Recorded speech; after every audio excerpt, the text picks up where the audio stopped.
So this video is the second based on the Phillips curve. The first video just looked at the initial Phillips curve and the study that Phillips carried out whilst...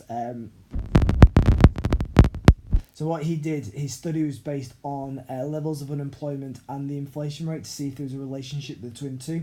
And what he found was when there was high levels of unemployment, there was low levels of inflation. And when there was high levels of, if there was a high level of inflation, then there was low levels of unemployment. So he saw that inverse relationship. And what he believed was it was mostly related to aggregate demand. So if there was high levels of unemployment, it was probably demand deficient unemployment, and we'd see the price level being low as well. However, during the 70s, there were arguments against this, and that's what this video is going to look at. It's going to see if the Phillips curve is always the case in terms of that initial Phillips curve. And in the 70s, there was some supply shocks that impacted, for example, the US, and they experienced deep recessions in 73 to 75 and 80 to 82. And what this was known as was stagflation. Now, the oil crisis that took place, especially during the 70s, caused a lots of issues with the cost of production. And it caused that leftward shift of short-run aggregate supply, pushing up the price level, but also having an impact on economic growth, where economic growth was also falling with real GDP shifting to the left as well. So if we have a look at the diagram below, and we can see it here, we can see the, so let me just get that. So the short-run aggregate supply shifts to the left, real GDP shifts to the left, price level goes up. And when Phillips was doing his study, he was studying Keynesian economics. And when he created this study, it was backed by many Keynesian economists. However, in the 70s, when stagflation was brought into, I suppose, the economists' vocabulary, the Keynesian economists found it actually quite hard to disagree with. And then monetarists also weighed in on this argument. So monetarists believed that Keynesians were looking at it from too much of a short-term point of view, and they weren't considering the long-term approach. Monetarists agreed that in the short term, there might be an inverse relationship, however, it wouldn't last in the long term. So what we're going to do now in this video is we're going to consider the long-term approach from what the monetarists believed.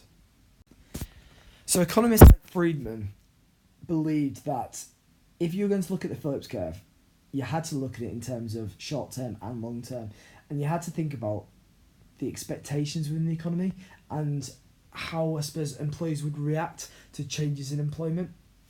So what he argued was, in the long run, the Phillips curve is completely inelastic and vertical, and this represents the natural rate of unemployment. And any increases in AD will only lead to inflation in the long run, but it'll always return back to the natural rate of unemployment. So actually, unemployment won't increase in the long run unless you start to do supply-side policies. So let's have a look at how this works. So we have a look at the diagram, and let's imagine that 6% was the natural rate of unemployment. And let's say at A, where we're starting off, the price level is roughly 2%. Imagine the government were not happy with that, and they wanted to reduce that unemployment rate and try to boost more, I suppose, the employment levels within the economy. And to do that, from a Keynesian viewpoint, imagine you had to inject. Governments had to kind of be proactive, and they had to try and inject some government expenditure.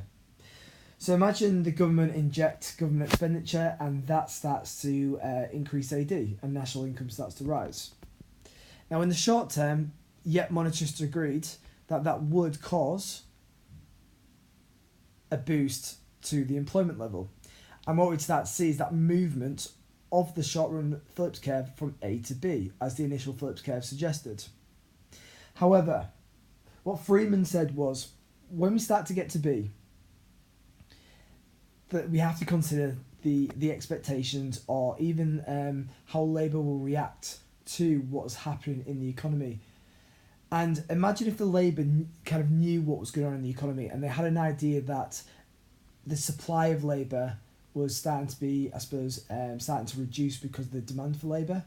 And Labour started to increase their bargaining power and started to be able to maybe try to bargain for higher wages. Maybe because there's trade unions involved as well, and trade unions backed that bargaining power and allowed them to do so.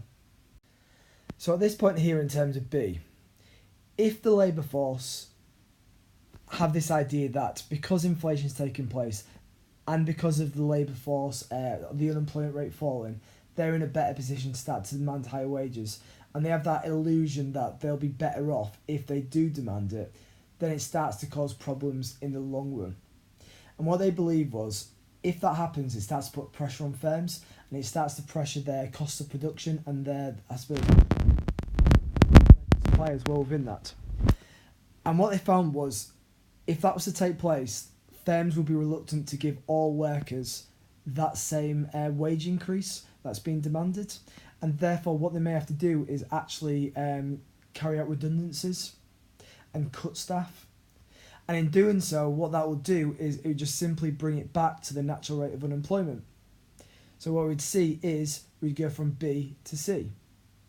However, the reason why it stays at C and why it stays at, let's say, roughly 4% inflation is because they still have to give the current workforce that wage rate, that I suppose the at 4% what they bartered and what they negotiated and what they tried to achieve. So even though employment has now fallen and we've returned back to our natural rate of unemployment, the inflation level actually has remained the same. So just to kind of summarise it again, if we're looking at point A, initially unemployment and inflation are at a point of, the natural rate of unemployment is at 6%. The government wants to boost employment, and this may be done via expansionary fiscal policy, or the central bank may use expansionary monetary policy to help reduce the rate of unemployment, and then it starts to move towards point B.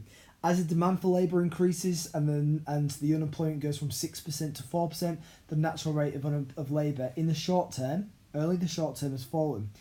But employees believe they have greater bargaining power and therefore negotiate for higher nominal wages, which is kind of like is known as a money illusion. They'll think they're better off, but they won't actually realise the impact that'll have. So this starts to be passed on to the consumer market, price level rises, but also wages in real terms, because of that price level rising, will remain the same. But what will happen is the impact it'll have on the labour force now. So when we start to get to point B, if the labour force believe that they're now at a disadvantage due to goods and services increasing in price and their nominal wages eroding, or that's what they believe, they'll bargain again. And if this is the case, then firms will be forced to make cuts, as I've said, and that'll bring it back to point C, back to the natural rate of unemployment. However, as I said, when we're looking at the diagram, the inflation rate will remain the same because all the changes that have already taken place, all the wage demands, everything that's happened will remain in place for that period of time. So the only way you can actually reduce the natural rate of unemployment is via supply side policies, which I'll look at in the next video.